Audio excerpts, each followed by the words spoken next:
সকাল সকাল বসিয়ে দিয়েছি আজকে মুগের পুলি, মালপোয়া, আর হচ্ছে পায়েস। দেখো ডালটা ভেজে নিয়েছি, নারকেল কুড়িয়ে আসিয়ে নিচ্ছি।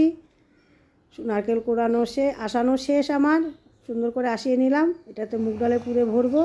মুগ ডালটাকেও ফুটিয়ে নিলাম, দেখো কত সুন্দর করে। এটাকে দিয়ে এখন পুলি বানাবো। ভীষণ ধৈর্য ধরে এগুলো করতে হয়, অনেক টাইম লেগে যায় এগুলো করতে।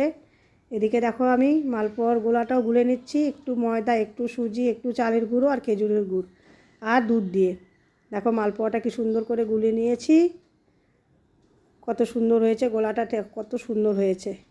এই গোলাটা দিয়ে দেখো এখন আমি মালপোয়া বানাবো। দেখা যাক মালপোয়াটা কীরকম হয়, আমার ঠিক মতন গুলতে পেরেছে কি না। দেখো দারুণ হয়েছে মালপোয়াটা, কি সুন্দর ফুটবলের মতন ফুলে উঠেছে।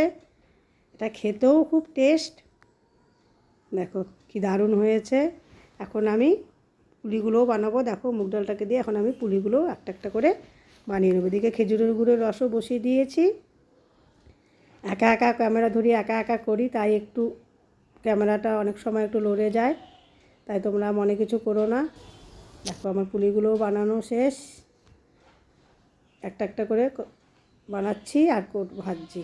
আর এদিকে আমি একটা একটা করে রসও দিচ্ছি, এদিকে আমি মালপোয়াও ভাজছি। তার ফাঁকে ফাঁকে আমি রান্নাও করে নিয়েছি আজকে দুপুরের।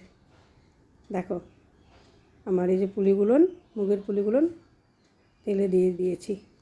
দেখো আমার একটা একটা করে ভেজে নিচ্ছে, দেখো কত সুন্দর হয়েছে মালপোয়াগুলো। দেখো মুগের পুলিটাও কত সুন্দর হয়েছে।